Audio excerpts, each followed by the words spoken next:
lesquels certains candidats ont été invalidés, et aussi pour regarder le diagnostic du logiciel lui-même qui a permis de faire la sélection au niveau du Conseil constitutionnel. Je suis pour un processus inclusif, transparent et apaisé qui permette un passage de relais dans la douceur et dans la paix. C'est ça qui est le plus important pour notre pays aujourd'hui. Vous avez raison, l'Afrique de l'Ouest aujourd'hui vit des moments extrêmement difficiles. Ce n'est pas au moment où moi j'ai fini mon terme que je vais m'inventer une nouvelle carrière de dictateur ou de non-démocrate. C'est un tableau qu'on peint, mais qui ne correspond pas à mon profil, qui ne correspond pas à ma personnalité et qui ne correspond pas à la réalité. La réalité, c'est que s'il n'y avait pas eu ces contestations crescendo, malgré les manquements, on aurait pu aller vers les élections. Mais appeler à enjamber et à poser le débat pour que l'élection soit plus inclusive et plus transparente, je pense que c'est ça qui est essentiel et non pas un jour après ou 2 mois après ou 3 mois après. Elle a estimé qu'elle avait le devoir, le droit de faire cette commission, elle a fait la commission, elle a voté. Je pense que ce qui est essentiel pour moi, c'est la stabilité du Sénégal. Et là-dessus, quel que soit le prix à payer, il faut le payer pour que ce pays continue sa trajectoire dans la stabilité, dans la démocratie.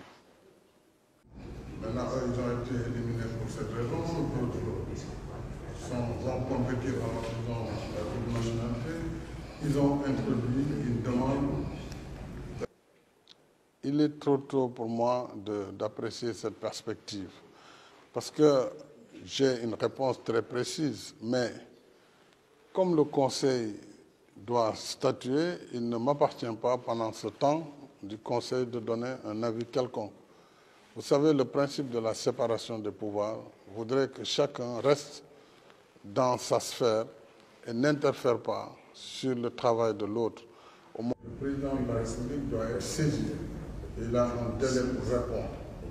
Lorsque j'ai été saisi, alors que nous étions à la veille de l'ouverture de la campagne électorale, j'ai estimé que dès lors que l'Assemblée nationale... Le dialogue, pour moi, peut démarrer à tout moment à partir de la semaine prochaine, mais je pense qu'il y a des préalables si nous voulons qu'il soit une réussite. Et parmi ces préalables, c'est d'abord d'établir la confiance entre les acteurs et c'est l'apaisement. Il faut apaiser et aller au dialogue. Donc, peut-être d'ici quelques semaines, 1 ou 2 semaines maximum, si les acteurs l'acceptent, je constate avec beaucoup d'intérêt de plus en plus d'acteurs qui sont d'accord pour l'idée du dialogue, ça veut dire qu'on peut arriver à quelque chose assez rapidement. Faire son travail, si le report est acté ou s'il n'est pas acté, il est rejeté, en ce moment, on avisera sur la suite. Oui, mon rôle en tant que président de la République, pour le temps qu'il me reste à la tête de l'État, c'est de toujours tendre la main et de dire aux acteurs politiques, faites attention, parce que nous ne sommes pas seuls sur la scène. Et si les politiques ne sont pas capables de s'entendre sur l'essentiel, d'autres forces organisées le feront à leur place. Et là, ils perdront tous, le pays avec. Donc oui, il faut contester, il faut dire ce que l'on veut, mais il ne faut pas dépasser les limites qui permettent au pays de maintenir sa trajectoire démocratique. Si on n'est plus en démocratie, on sera dans autre chose. Vous